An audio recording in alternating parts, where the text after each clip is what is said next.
just empty words. Listen, it's in the wind when it's all said. In that moment, knowing it clear, giving you chance, anticipation, a chance, a reservation for needed answers, a chance, a reservation, qualifications, a chance, a reservation, needing a chance, a chance, a chance, a chance. Opportunities, possibilities for continuance, imagination, empower within, just knowing it's real. Fly, passionate flight. My energy failed. Anticipation, a chance, a resonation for needed answers, a chance, a resonation, qualifications, a chance, a resonation, needing a chance, a chance, a chance, a chance, a chance, a chance.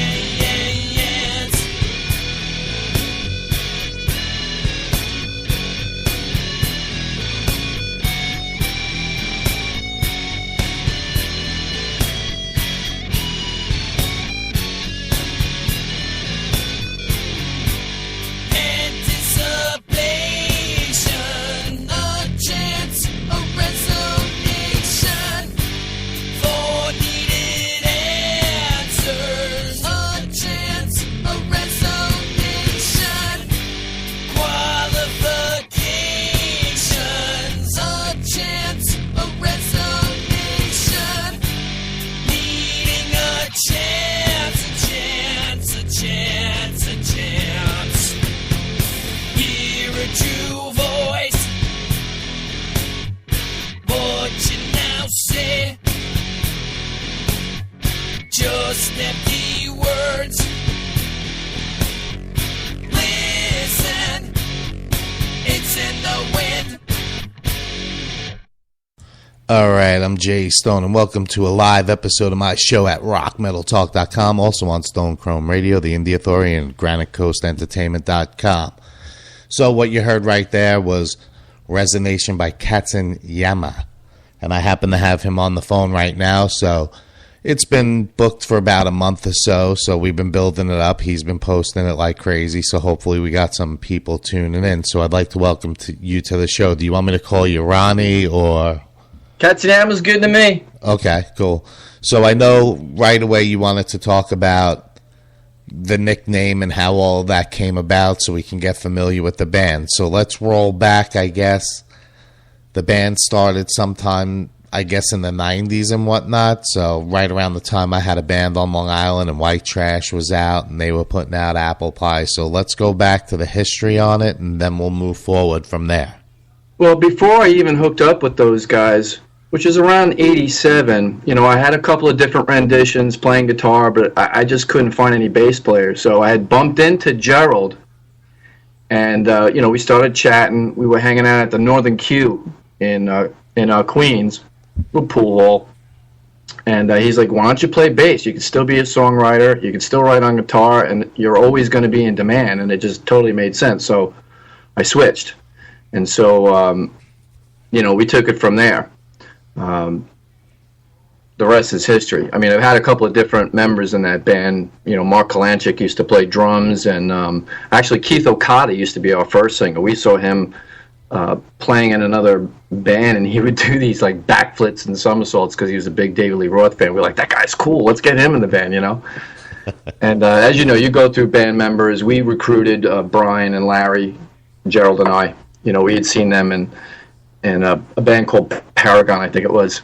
And we're like, those would be a good mix. So, you know, that's how it kind of gelled from there. And we just rehearsed and rehearsed and rehearsed. And, you know, I kept on hitting the pavement. And then, you know, you get one connection and that leads to another. And, I mean, we started off, because they were all in high school. They were much younger than me. And we did a lot of those battle of bands. You know, like even at Bayside High School, I think we played at least in front of like 1,000 and change. Wow. You know, it was pretty cool. You know, for a high school gig like that, it was pretty awesome. But, you know, we played battle of bands and that kind of thing. That's cool. As a matter of fact, one of the first gigs we had, we were on a bill with, I think it was called Blind Rage or something to that effect. And the bass player came up to me, and he was big fans with Gerald. They're buddies and everything. They were all in the same clique. And he goes, man, you really rocked it tonight. I was like, what? Are you kidding me? He's like, no, man, I'm not kidding you. And this is coming from a guy who at that time had some kind of gig with Elektra. And he was transcribing Master of Puppets, the Guns N' Roses album, Appetite, and he was also transcribing the Tesla album at that time. So, you know, I know when he said something to me, it had a little bit of clout. He's like, man, you rock. And I was like, come on, man, stop. I was like, I just picked up the bass like a month ago. I don't even know where an E string is. You're telling me that, you know, I rocked it? He's like, yeah. I was like, all right, well, maybe I got something. So I stuck with it, and I'd say 2020, you know, no regrets. I love being a bass player for bands. Right, I hear you. So basically, what have you been doing? Like, was this always the main project, or did you do stuff in between? Well, even before I met those guys, you know, as a kid, I had the vocal capabilities, and you know, I was like teacher's pet. I do all these shows and stuff. I even got asked to be in bands, but you know, my circumstances were a little different, so I had to kind of give up the music a little bit in high school, and then as soon as I got out of high school, started playing, which kind of led to the nickname. You know, I had asked my grandma, I said, Gram, you know, I'm now staying here in Queens with you, and you know, I've been doing music for God knows how long, and I got that itch. You know, I got to play. She's sort of like, what do you think about if I got a guitar? She's like, you better not bring a guitar in this house. I'm like, oh, yeah, okay. You know, when you're 18, you're like, yeah, sure, okay, I listen to you. So I went out, and I bought, like, this Mako guitar, Japanese. It was real cheap, a little Mako amp, and, you know, I'd stick it underneath the bed and try to, you know, tuck all kinds of stuff, because she was always butting her nose in my business. So about a year later, I'd say, not even a year, you know, I started kind of getting a hint of it. And I still didn't know what the heck I was playing, I'll be honest with you. I was just, like, screwing around.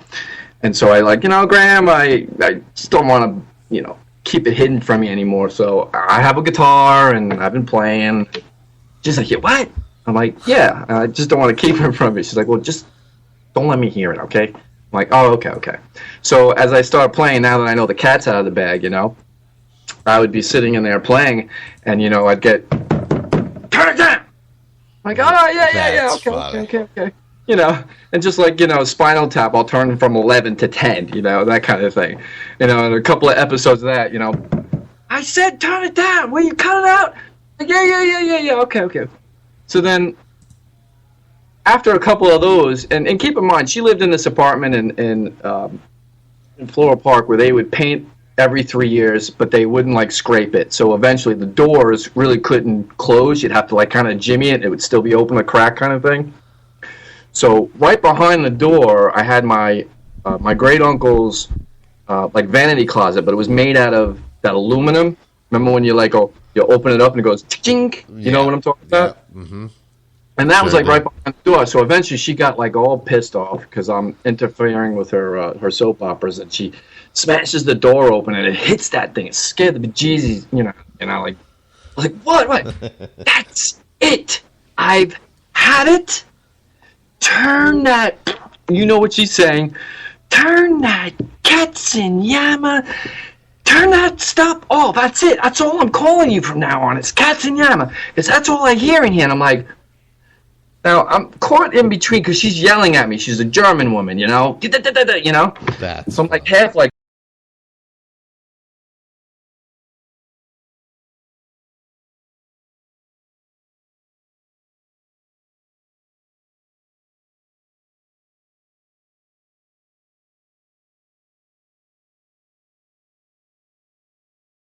Smart. She goes, cats in heat, making a horrible noise. It's all I hear in here. That's what I'm calling you from now on. It's Katzenjamma. Now, just keep it down, would you please? You know. And so from there on, she kind of called me Katzenjamma, and that's where the name came from, and it kind of stuck. That's funny. So I know you were definitely wanting to tell that story. So we've been talking about it quite a bit. But I'm also sending a Periscope signal out, so you're actually on that as well. I got it facing on you. But no, that's pretty cool. I mean, and it gives a history to the band, so it gives you something to talk about. And I guess, you know, now the rest of your life and the career with this Katzenjamma, you're gonna, you know, it's family. It's like a family thing. So. But she was the world to me, you know. Right. We did talk about like other versions of the band. So now there's other people out there to not be mistaken with them. So they spell it a little differently. And then there might have been like a version in the late 90s as well that probably did kind of feed off the name. But I just don't want people to be confused with it, so let's talk about that for a minute. Because, you know, once they hear the show, people are going to start, you know, Googling and looking up names and stuff if they're not familiar with it, because I have fans all over the place. So who knows who's listening. It's a big German word. I mean, a lot of people remember the Katzenjamma Kids, which is kind of how that there's a German band, all female-fronted. They're kind of like a bluegrassy kind of, really good, by the way.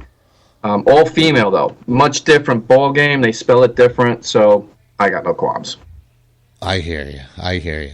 But now, you just, I don't know how long ago you released the CD. I really only got to start knowing you over the past month and a half since I did the White Trash interview, and that's how I met you. So let's start there. How do you know the guys over in White Trash? I know you have some sort of relationship with them. Well, Larry, who now calls himself Brother Love, and Brian, who were in Paragon, were like buddies with Ethan and Aaron and Dave, and then both the Dave and Mike, who played drums for them on and off. And they also knew the Badass Brass because they all went to Flushing. Was it Flushing? No, Fresh Meadows is where Larry we did battle bands there. So they all knew each other. And then as we started getting real popular, they would actually just crash at our house. We had me, Dale, and another friend of his, we had a place on 162nd, right over there in Flushing, and they'd all crash and hang out, and that's how that kind of all clicked together. So it didn't matter who was playing, whether it was White Trash or if it was us or Collision or Attack or any of those bands. We all knew each other, so we tried to support each other and always bring a crowd. But we all had the same friends and the same clique, so it was kind of pretty easy to build some momentum. Right, I hear you.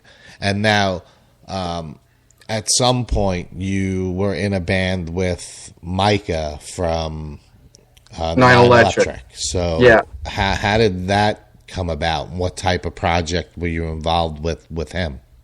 Well, toward like 89, 90, 91 in that time frame. I don't remember exactly the year. I'm leaning more toward 1990. Brian, my singer, his father passed away.